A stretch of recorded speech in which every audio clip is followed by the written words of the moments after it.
मैं नरेंद्र दामोदर दास मोदी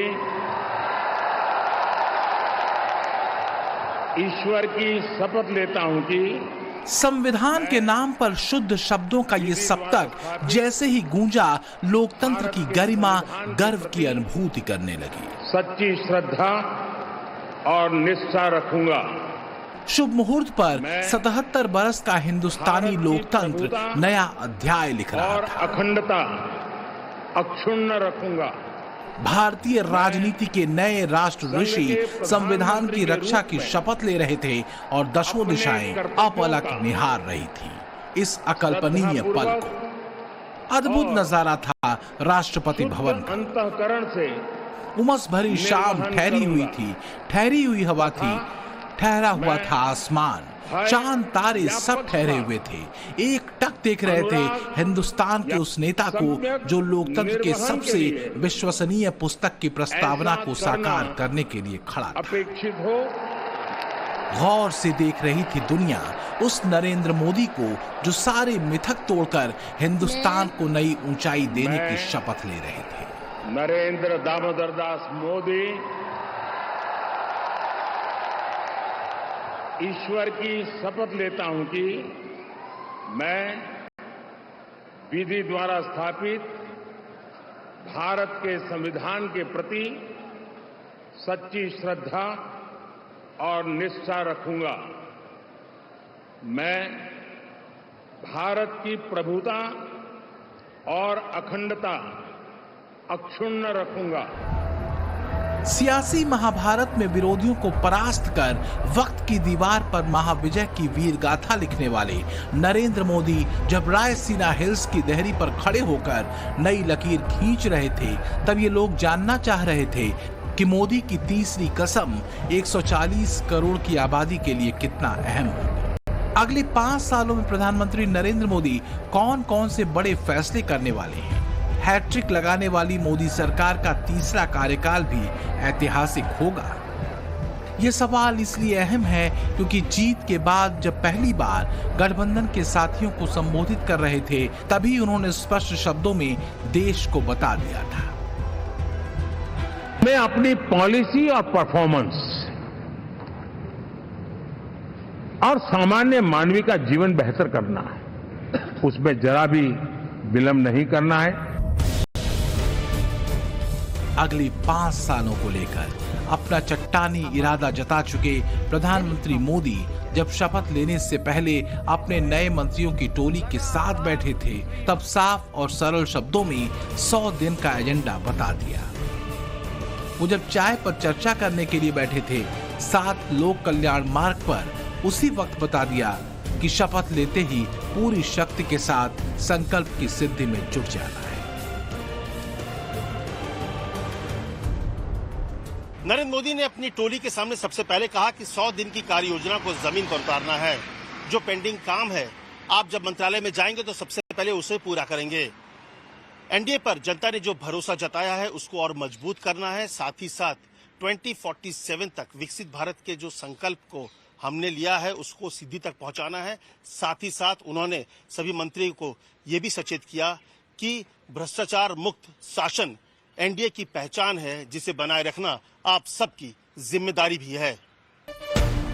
शपथ लेने से पहले ही प्रधानमंत्री ने बता दिया कि पल पल कितना अहम है। विकसित राष्ट्र बनाना है, उनका विजन 2047 का विजन है, इसलिए विकसित राष्ट्र। सबसे पहले जान लीजिए कि अगले 5 वर्षों में मोदी सरकार के मुख्य एजेंडे के इर्द गिर्द क्या क्या है। हिंदुस्तान की इकोनॉमी को 5 ट्रिलियन तक पहुंचाना है, भारत को दुनिया की तीसरी अर्थव्यवस्था बनाना है, विकसित भारत की प्रतिज्ञा को पूर्णता देनी है, एक देश एक कानून को मूर्त रूप दिया जा सकता है, एक देश एक इलेक्शन पर आगे बढ़ना है, गुड गवर्नेंस पर फोकस करेंगे, महिलाओं के उत्थान पर खास ध्यान रखा जाएगा, पड़ोसी देशों से संबंध को और मजबूत करना है और इस सब के बीच सुरक्षा परिषद में स्थायी सदस्यता दिलानी है। इसी एजेंडे पर आगे बढ़ने को लेकर प्रतिबद्ध प्रधानमंत्री मोदी जब गठबंधन के साथियों के सामने बोल रहे थे, तब उन्होंने अपनी प्रतिबद्धता कुछ यूं दोहराई। साथियों, एनडीए का ये कार्यकाल बड़े फैसलों का है, तेज विकास का है और अब हम समय गंवाना नहीं चाहते कि हम 5 नंबर की इकोनॉमी से 3 नंबर की इकोनॉमी पर पहुंचना है। बेहिसाब आत्मविश्वास है। संदेश बहुत साफ है। पहली बार गठबंधन के साथियों के साथ आगे बढ़ रहे प्रधानमंत्री मोदी का पहला लक्ष्य हिंदुस्तान के आर्थिक मान को आसमान में स्थापित करना है। भारत की अर्थव्यवस्था को 5 ट्रिलियन पहुंचाकर दुनिया में तीसरे पायदान पर खड़ा करना है। अगर आप ये जानना चाहते हैं कि दुनिया की तीसरी अर्थव्यवस्था बनने से क्या होगा, तो जान लीजिए कि भारत पूरी दुनिया की अर्थव्यवस्था का हब होगा। हर साल 1 करोड़ लोगों को नई नौकरी मिल सकती है। हर साल 1.5 करोड़ भारतीय गरीबी रेखा से बाहर निकलेंगे।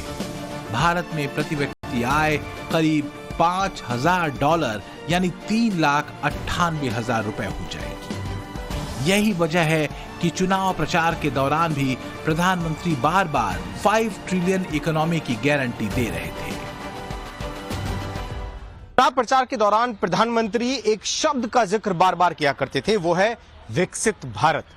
ये प्रधानमंत्री का टारगेट है 2047 का। जब देश आजादी के 100 साल पूरे कर रहा होगा, उस समय हमारा देश विकसित देशों की कतार में खड़ा हो, ये लक्ष्य है प्रधानमंत्री का। अपने नए सांसद साथियों के सामने भी प्रधानमंत्री मोदी इसी का जिक्र कर रहे थे। हम विकास का नया अध्याय लिखेंगे, गुड गवर्नेंस का नया अध्याय लिखेंगे, जनता जनार्दन की भागीदारी का नया अध्याय लिखेंगे और सब मिलकर के विकसित भारत के सपने को साकार करके रहेंगे। चुनाव से ठीक पहले जब दिल्ली में भारतीय जनता पार्टी का राष्ट्रीय अधिवेशन हुआ था, तब उसमें विकसित भारत को लेकर भी प्रस्ताव पारित हुआ था। सवाल है कि भारत अगर विकसित देश बन जाएगा तो लोगों की जिंदगी पर इसका क्या असर पड़ेगा। तो जान लीजिए कि हर परिवार को पक्का घर मिल जाएगा, हर घर में 24 घंटे बिजली रहेगी, हर किसी को साफ पानी मिलेगा, किसानों की आय दोगुनी हो सकती है, शिक्षा और स्वास्थ्य बेहतर होगा, बुलेट ट्रेन चलेगी और सामाजिक प्रगति और सुशासन होगा। यही वजह है कि मोदी सरकार के नए अवतार में भी विकसित भारत की प्रतिबद्धता दोहराई जा रही है। नवनिर्वाचित प्रधानमंत्री श्री मोदी जी की ये सरकार तीसरी बार की सरकार है, तीसरी टर्म की सरकार है। तो पहले 2 बार की सरकार का एक रोड मैप ऑलरेडी से पहले से ही ले डाउन किया हुआ है, उसको ही हमें फॉलो करना है और मोदी जी का विजन और मोदी जी का मिशन जो है उसको ही आगे बढ़ना है। मोदी जी जैसे मार्गदर्शन करेंगे। अगले 5 सालों में मोदी सरकार गुड गवर्नेंस पर फोकस करेगी। बताया जा रहा है कि महिलाओं के उत्थान के लिए खास ध्यान रखा जाएगा, दक्षिण के विकास पर विशेष जोर दिया जाएगा। इसके अलावा जो पिछड़ी जाति के लोग हैं, आदिवासी लोग हैं, उनको मुख्य धारा से जोड़ने के लिए भी विशेष अभियान चलाया जाएगा। इसके अलावा यूसीसी और वन नेशन वन इलेक्शन पर भी खासा ध्यान रखा जाएगा।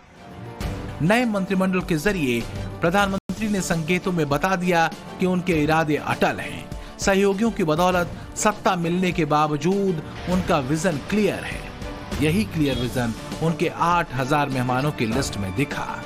रायसेना हिल्स की देहरी जब मेहमानों से भरी हुई थी, तो इसमें देश के कोने कोने से आए आगंतुकों के बीच विदेशों से आए विशिष्ट जन बैठे हुए थे। इसमें 7 देशों के मेहमान पहुंचे थे, जिनमें बांग्लादेश की पीएम शेख हसीना, सेशल्स के उपराष्ट्रपति अहमद अफीफ, श्रीलंका के राष्ट्रपति रानिल विक्रमसिंघे, मालदीव के राष्ट्रपति डॉक्टर मोहम्मद मुइज्जू, मॉरिशस के प्रधानमंत्री प्रविंद कुमार जगन्नाथ, नेपाल के प्रधानमंत्री पुष्प कमल दहल प्रचंड और भूटान के प्रधानमंत्री शेरिंग तोब्गे शामिल थे।